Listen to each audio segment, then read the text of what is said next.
You don't know me. No?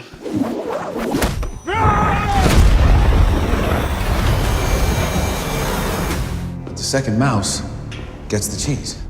I'm here to thank you. You gave me the greatest gift that anybody's ever given me. Desperation. Honestly, I'm still trying to figure out what happened to the first mouse. Do the voice. Oh, very well. And you'll never see me coming. Oh! I told you! You have the wrong guy. Does he look like he can fight? Come on, bro.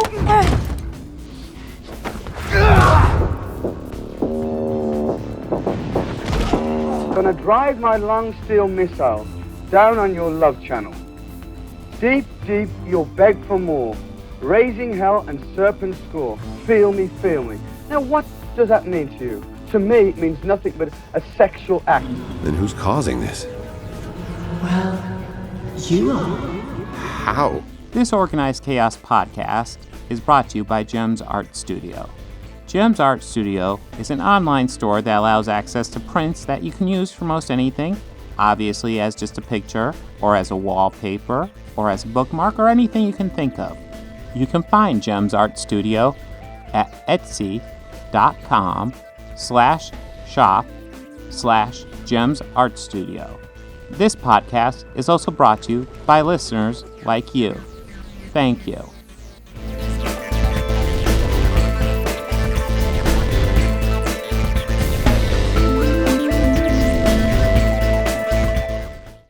I am strangely comfortable with this. I am so okay with that. All right. So, do we want to talk a little bit about All Hail the King? Yeah, let's talk about this. I did enjoy this. Like Yes. The presentation and the setup of the mockumentary style, or the documentary style within the Marvel universe. Yes. So it's like an in-universe documentary. I liked all bits about it, how it felt like one of those actual going into watch, like, you know, some interviewers or document makers interviewing like a crazed person or everything. So much about the framing of just how they're setting it up. All of that looks so real. And of course, you know, we get the actor who's going to be stubborn about it in the interview. And I'm just only talking about the interview portion of that short. All of that I loved and how that transpired. But I also liked watching him inside the prison and low-key running that place. Yeah. Well, watching this kind of reminded me of how much I missed the Marvel one-shots. I don't know. Yeah. Were you watching these when they came out? I would catch him. I would never like catch them when they'd come out. It would be I would log onto it and I go like, oh hey, that's a new one-shot. Yeah. Let me watch it. Oh hey, I've missed a few. Holy shit. Yeah, the one-shots, they would come out with the disc releases, and I always felt like they were like one behind. Like the All Hail the King, which obviously is a follow-up to Iron Man 3, I believe was on Thor the Dark World. They don't quite sync up. But it's kind of interesting, because they kind of start out, if you watch the early ones, which are actually kind of fun still, a lot of it's Agent Coulson stuff, but a lot of it's very simple. Like what one of them is Agent Coulson and the one guy, Sitwell, the guy who ends up being a Hydra agent. They're sitting down and they're discussing who they can send to talk to General Ross in order to get General Ross pissed off and not to agree to their terms. And they're going like, Tony Stark. We can't do Fury. Oh, I know, we'll send Tony Stark. And that's how Tony Stark ends up talking to General Ross at the end of Incredible Hulk. Tony Stark. And ends up being this Fury way. would just force him. Yeah, it ends up being this way of explaining why the fuck would they send Tony Stark to do something like that? Because they want to piss him off. And then there's this fun one connected to Thor where he's on the way to Thor's hammer, and he stops a robbery. And it's super simple. It's like he does this one quick like shield move. It's a super simple short film, and it's fun. And you can tell as these go on, they get more and more complex. All Hail the King was one of the last ones to come out. It was like this one, and Agent Carter was around this time, which was It wasn't the official pilot, but it was like a pseudo pilot for the TV series. But these things were fun, and I miss them. I guess that's the excuse to bring it up. But yeah, Marvel, do more one-shots, because this one, very simply, it's Ben Kingsley in prison. They love him in there. He does the voice for him. You know, you'll never see me coming. I told you, man! Yeah, they love the voice. The one skinhead tries to get in his face, and then everybody in the lunchroom starts standing behind him, and it's just, man, it's like, that's some power you can't buy right there. But yeah, and he's pulled aside for an interview from this documentary filmmaker. The documentary filmmaker, it's actually kind of a fun interview. Let's see, I have a clip here for... He digs up this old TV series. Yeah, what was it? Like her KGB cop? Yeah, her KGB.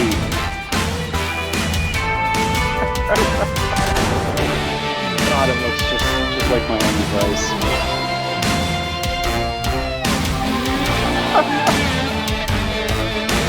I mean, I imagine Ben Kingsley probably had the most fun filming that stuff. Yeah, well, that little like pilot thing he did was just funny, and it ends with a monkey. I know its name there is Priscilla Everhart, which I assume is supposed to be kind of a reference to Everhart, the reporter. What's the first name? Christina. Yeah, the one that Tony hooks up with. Yeah. Sometimes I even take out the trash. Ooh, Pepper Potts throwing that shade. That was a burn. Yeah, that I was skeptical about her being in this Gwyneth Paltrow at first, and when I did first watch that first film, and at that part I was like, okay, Gwen, I see you. Yeah. Okay. But anyways, You're good. The guy doing the documentary film ends up being an agent of the Ten Rings, and he beats up all the guards, and then he takes Trevor Slattery hostage. And it really does sync up kind of in between these two movies, even though this one was done pretty much right off the back of Iron Man 3. Yeah. I don't think they had Shang-Chi even thought of when they did this one. Or probably just found like the Ten Rings idea and were like, hey, we could do this. Mm-hmm. And then somebody later is like, oh, you guys did Ten Rings? Also, did you go into all the other stuff with it? Oh, no, we just kind of glossed over it. Really? Well. Nice. Yeah. This goes in. Yeah, no, this was great, and I completely agree. They need to do more Marvel one-shots. I kind of would like to see one of the moments, I guess, immediately after the blip, and right during the unblipping, I guess. Kind of how they showed those small bits of it in Spider-Man, in the second Spider-Man, Far From Home, yes. But I kind of would want to see like that happening in other instances around the world. That'd be a great use of these, because one thing I really felt they missed having movies like set during that blip period. Like, how are they rebuilding? Like, that's one of the advantages of the comic books. Like, you could do something like that and have multiple series running during this timeline where there's just half the universe is gone. Because, I mean, even in that scene, Far From Home, I still laugh. So, I think it's hilarious how it happens during a pep assembly, first of all. That's just wickedly funny. And then they all reappear during a basketball game. Yeah. Like that kid who runs into the band player, just too damn funny. That's like the type of calamities you pray to happen in high school. And yeah, it also brings up the idea of returning characters, because you could do that. Like all these minor characters. Hell, Louise from the Ant-Man movie. He definitely needs his own one shot. Oh, he needs his own movie. Well, we could go that far too, but one shot, easy. No problem. No. Or just, maybe a solid 30 minutes of him just being himself. Hey, I'm gonna recap Infinity War for you guys. That's how they should do their recaps from now on. Yeah. That's how they should do it. Just have him in character. You're sitting shotgun, and he just tells you what happens. So there's this guy Thanos. Yeah, he likes to bejewel his glove. Oh yeah, so he sounds pretty bad. So I take it the Avengers took care of him. No, they did. They tried. They did. They tried. Half of them are gone, along with half the people in the world and the universe. But one thing we gotta note is that this movie has the second MCU appearance and only other MCU appearance of Justin Hammer. Strangely enough. Yes, it does. Which was kind of like, oh, okay. Yeah, actually, when I had first watched this the other night, and I see who it's starring, I see Sam Rockwell. Yeah. Okay. I'll admit I didn't see him my first viewing, and I was looking for him. So I was like, okay, maybe it's just because I was looking or focusing too hard to find him. So I just kind of watched it and just kind of and I just kind of wrote down some notes that I had for it, as well as Iron Man 3 while it was on. And I just kind of happened just to be watching it, looking down, writing, glance up, go, oh hey, yeah, there he that's is. him. No wonder I didn't spot him. I was listening for him. But yes, and also he's a character I kind of wish that they brought back. If nothing else, to bring back Sam Rockwell, because in general, more Sam Rockwell is better. Yeah, Sam Rockwell is just a very underrated actor. I don't know if he quite qualifies as underrated anymore since he won the Oscar, but he is when awesome. did he win? What did he win an Oscar for? Crap.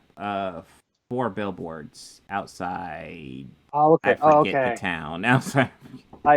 Missouri, I think. Yeah, I think it's something Missouri, but there's a town to it, isn't there? Well, yeah, I think it is. Yeah. Something like that. But yeah, okay. Yeah. 4 billboards outside Missouri. That's the exact title. Good for him. Good for him. I didn't know that. Good for him. Yeah.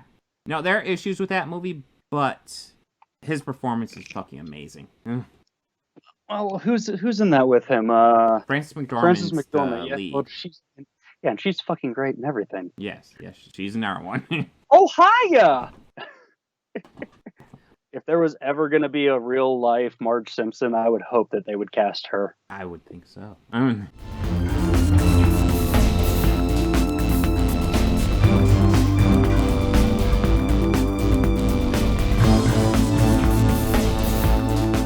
want to go ahead and add some audio credits at the end here.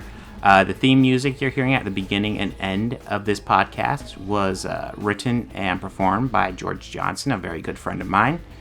And my current Patreons are Fel Martins, David Lara, and Lindsay Pankhurst. If you'd like to become a patron, go ahead and follow the link down below. Anything you can provide would be incredibly helpful to this channel. We're barely limping by right now. I'd love to make this my full-time job. I'm miles away from that right now. So any help you could provide, just $1 a month would be amazing. You know you want to.